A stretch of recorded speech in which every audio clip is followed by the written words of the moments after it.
नमस्कार, देशोन्नतीमध्ये मी ऐश्वर्या शिंदे आपलं स्वागत करते।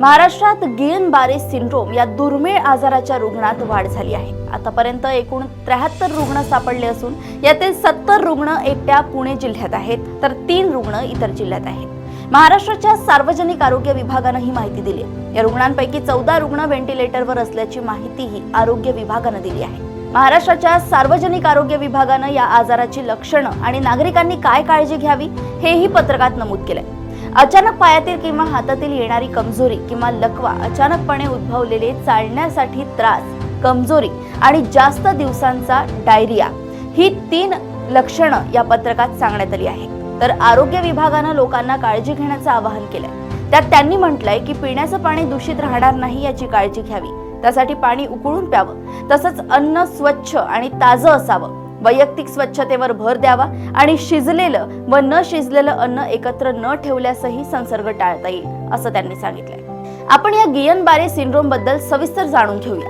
त्याची सुरुवात गियन-बारे सिंड्रोम हा आजार नेमका काय आहे इथपासून करू। आपल्या शरीरावर एखाद्या रोगाने हल्ला केला तर आपली रोगप्रतिकारक शक्ती शरीराचा बचाव करते, पण गियन-बारे सिंड्रोम हा एक असा दुर्मिळ आजार आहे ज्यात हीच रोगप्रतिकार शक्ती स्वतःच्या शरीरावर हल्ला करते। या आजाराला गियन-बारे सिंड्रोम हे नाव कसं पडलं हे पाहूया। 1961 मध्ये युरोपातल्या बॅटल ऑफ द सोम मध्ये 2 सैनिक पॅरालाइज झाले। एका विशिष्ट कारणामुळे असं झाल्याचा निष्कर्ष गियन-बारे आणि स्ट्रोहल या तेव्हाच्या 3 फ्रेंच लष्करी न्यूरोलॉजिस्टनी काढला।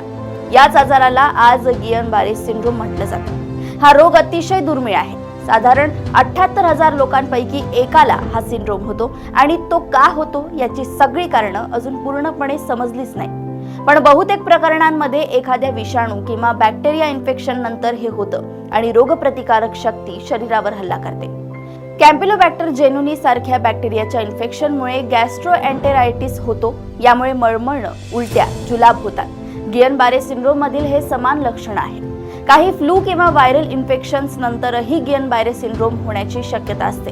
काही दुर्मिळ घटनांमध्ये झिका, चिकनगुनिया झाल्यानंतर, लसीकरणानंतर, सर्जरीनंतर वा एखाद्या मेडिकल प्रोसिजर नंतर किंवा दुखापतीनंतर जीबीएस होण्याची शक्यता असते। गियन-बारे सिंड्रोम मध्ये काय होतं तर एरवी परकीय विषाणू वा बॅक्टेरियांवर हल्ला करणारी तुमच्या शरीरातली रोगप्रतिकारक शक्तीच आजूबाजूच्या मज्जासंस्थेवर हल्ला करते। परिणामी नसांना प्रभावीपणे सिग्नल पाठवता येत नाही आणि मेंदूच्या सूचनांचं पालन करणं स्नायूंना शक्य होत नाही। मेंदूला इतर शरीराकडून मिळणारे संकेतही कमी होतात। त्या व्यक्तीच्या स्नायूंच्या हालचालींवर नियंत्रण राखणाऱ्या वेदना, तापमान, स्पर्श या सगळ्याची जाणीव करून देणाऱ्या नसांवर आणि त्यांच्या कामांवर परिणाम होतो। थकवा, हातापायाला मुंग्या येणं, झिंझिण्या येणं हे याचं लक्षण असू शकतं। पायांपासून याची सुरुवात होते आणि नंतर ही लक्षणं हात चेहऱ्यापर्यंत पसरतात। काहींना पाठदुखी होते, यामुळे स्नायू कमकुवत होतात।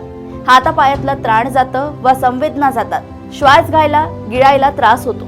कोणत्याही वयातल्या व्यक्तींना हा आजार होऊ शकतो, पण त्यातही मोठ्या माणसांमध्ये आणि त्यातही पुरुषांमध्ये याचा प्रादुर्भाव होण्याची शक्यता जास्त आढळल्याचं जागतिक आरोग्य संघटनेने म्हटलंय।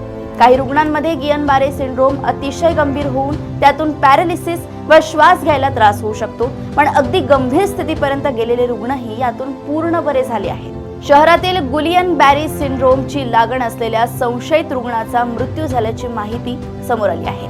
त्याबाबत वैशंपायन वैद्यकीय महाविद्यालयाचे अधिष्ठाता डॉक्टर संजीव ठाकूर म्हणाले की मृत्यू झालेल्या रुग्णाला जीबीएस सदृश्य आजार असल्यासारखं वाटत होतं। आम्ही विसेरा लॅबकडे पाठवलेला आहे। अहवालानंतरच त्यातून अधिकृतपणे सांगता येईल। गियन-बारे सिंड्रोम बाबत अनेकांमध्ये भीती आहे। त्याबाबत शासकीय वैद्यकीय महाविद्यालयाचे अधिष्ठाता डॉक्टर संजीव ठाकूर म्हणाले आहेत की जीबीएस आजारावर वेळेत उपचार हाच जीबीएस वरील उपाय आहे।